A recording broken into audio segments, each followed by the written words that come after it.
Saudações, bem-vindos ao Primeiro Plano. E hoje finalmente eu trago a lista de melhores filmes que eu vi no ano passado.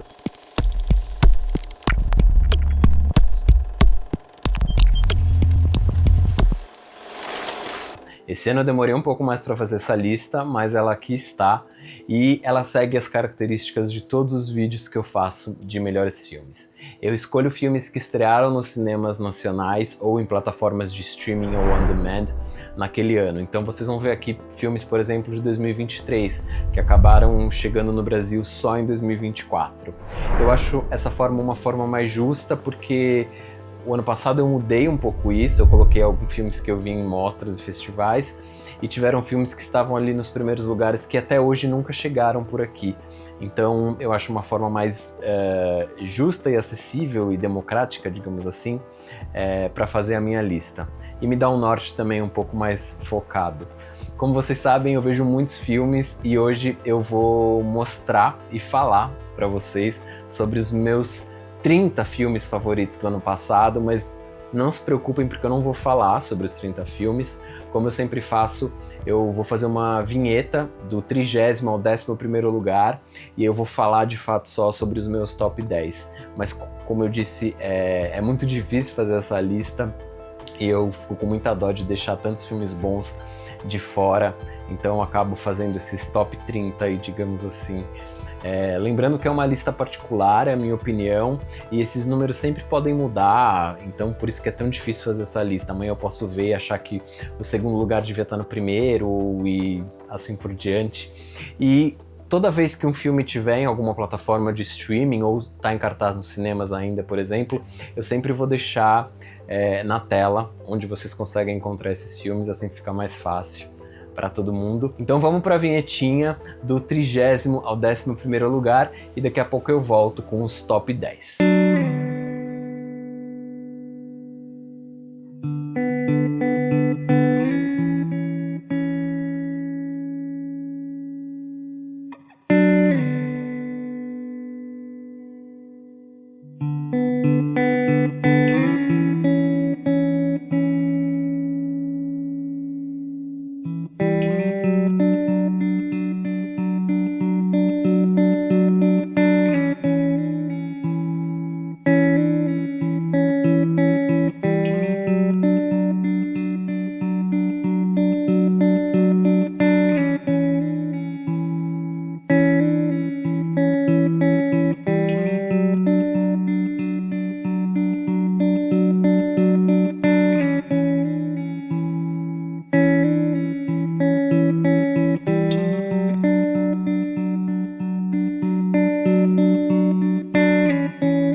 Então é isso, esses foram filmes que eu amei assistir o ano passado. Eu espero que vocês também deem chance para esses filmes que eu gostei muito, mas que acabaram não entrando no meu top 10.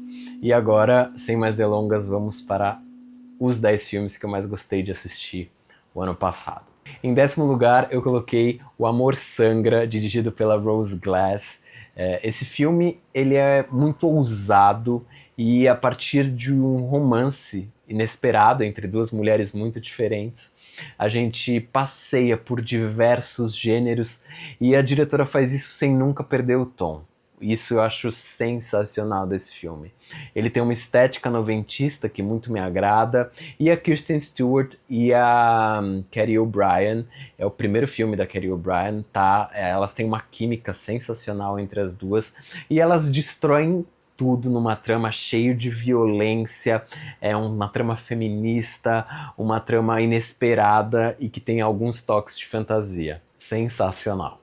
Em 9º lugar, eu deixei Malu, um filme nacional dirigido pelo Pedro Freire, um filme que muito me tocou ao falar sobre afetos e desafetos de 3 mulheres de uma mesma família, 3 gerações e com 3 atrizes sensacionais. Talvez aí uma das coisas mais incríveis em termos de atuação que eu vi no cinema ano passado.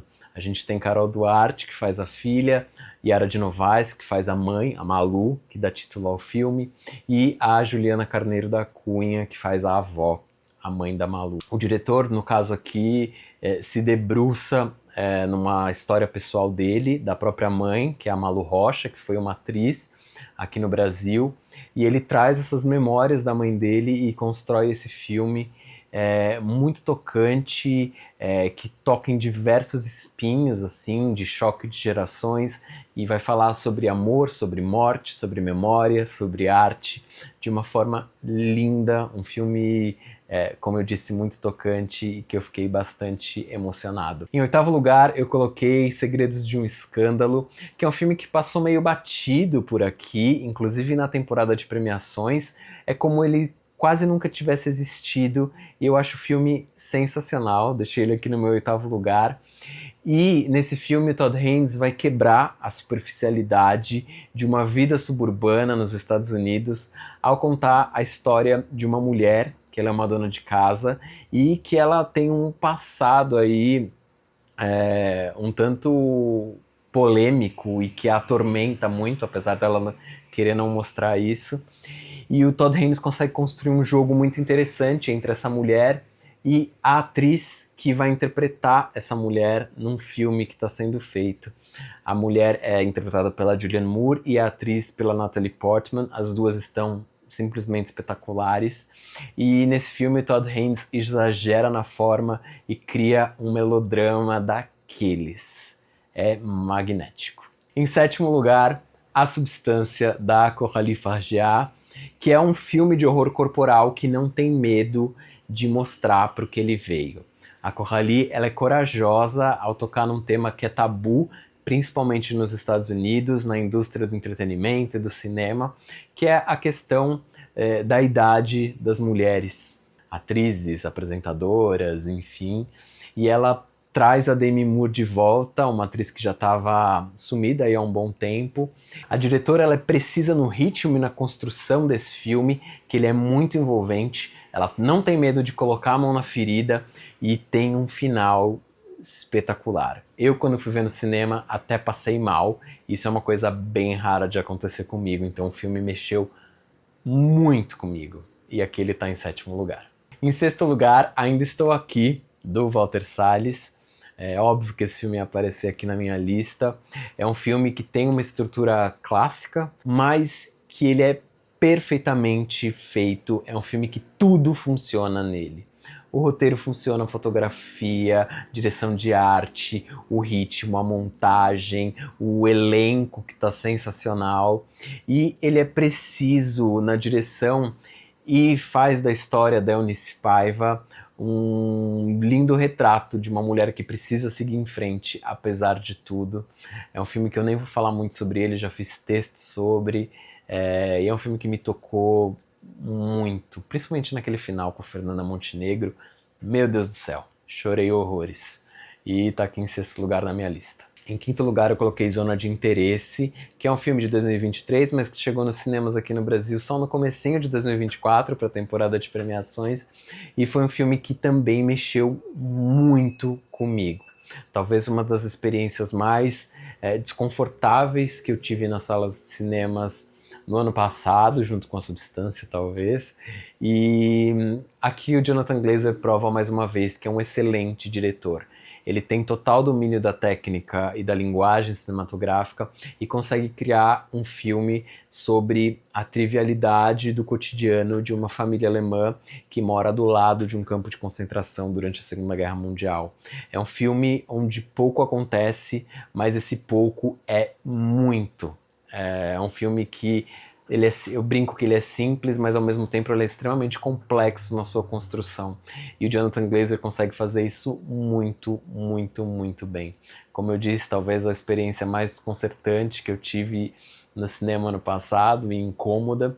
E isso eu falo no melhor dos sentidos, porque é um filme para se lembrar durante muito tempo. Em quarto lugar, eu deixei um filme japonês do Ryusuke Hamaguchi chamado O Mal Não Existe. Eu escutei falar pouco sobre esse filme, infelizmente, mas é um filme que me pegou de jeito também. Essa minha lista aí são filmes que deram uma certa porrada na minha cara aí, e esse foi um deles. O Hamaguchi, ele não cansa de me impressionar também como diretor. Ele é o diretor de Drive My Car, que foi muito falado, e por isso que eu achei que esse filme acabou não sendo tanto falado assim, mas ele é igualmente, ou se não ainda melhor que Drive My Car. Esse filme ele constrói uma narrativa lenta e que se concentra nos detalhes ao falar de uma construtora que deseja construir uma espécie de acampamento de luxo numa cidadezinha no Japão, e isso vai afetar muito a vida dos moradores daquele lugar. Ao tratar dessa relação do homem com a natureza, o Hamaguchi consegue dar um tapa na nossa cara e vai muito além disso, ao falar sobre o bem e o mal na sociedade, e é um filme que tem um dos finais mais absurdos aí da minha lista. Eu tenho certeza que ele vai te pegar desprevenido. Em terceiro lugar, agora os meus top 3. Foi difícil de fazer esse top 3, porque são 3 filmes que eu amei demais. Em terceiro lugar, coloquei Dying, do Matthias Glasner. É um filme alemão que ele é quase um tratado sobre a perda. É um filme que explora as várias faces da morte na vida de uma família. E essa morte se dá de formas diferentes para cada um desses personagens. Ele é dividido em capítulos e, ao longo da história, o diretor consegue fugir do lugar comum e ele explora sem rodeios o que há de mais profundo na vida desses personagens, que tem uma construção absurda, cada um deles. É só assistir para vocês verem a força que é Dying. Em segundo lugar, Cerrar los Ojos, ou Fechar os Olhos, do Victor Erice, que é um dos meus diretores favoritos da vida. É um diretor espanhol que tem poucos longas na carreira dele, e já tinha 30 anos que ele não fazia um longa de ficção, e foi lindo assistir esse filme na telona. Esse é um filme que vai falar muito sobre a memória, e a memória através das imagens, no caso aqui do cinema. O Erice tem um controle absoluto do ritmo do filme e ele é um maestro ao conduzir o espectador nessa jornada emocionante. É um filme realmente emocionante, cinemão, assim, feito de uma forma primorosa, e tudo funciona muito bem, né? Ele tem muito controle da luz, dos enquadramentos, da maneira de fazer um filme, e aqui ele mostra a força do cinema em todos os sentidos possíveis, porque o filme ele é também muito metalinguístico, e foi uma das mais emocionantes experiências que eu tive aí no ano passado no cinema. E em primeiro lugar, Dias Perfeitos, do Wim Wenders, um filme também que estreou nos cinemas no comecinho do ano passado, estava aí na temporada de premiações, e é um filme que exalta a simplicidade da forma mais bonita que o cinema consegue retratar, que é explorando a poesia do cotidiano. E aqui muito diferente daquele cotidiano de Zona de Interesse. No centro desse filme a gente tem o Hirayama, que é um homem que lava banheiros públicos em Tóquio, e ele vive sozinho. Mas ele não é triste por conta disso. Ele leva a vida de uma forma muito leve e fazendo as mesmas coisas todos os dias. E ele está muito satisfeito com isso. A colaboração do Wim Wenders com o Koji Yakusho é emocionante e um dos pontos altos desse filme. E é através desses dias perfeitos que ele consegue falar sobre a solidão de uma maneira bonita e encontra beleza na poesia do nosso cotidiano e talvez alguma maneira da gente se encontrar nessa sociedade dos dias de hoje.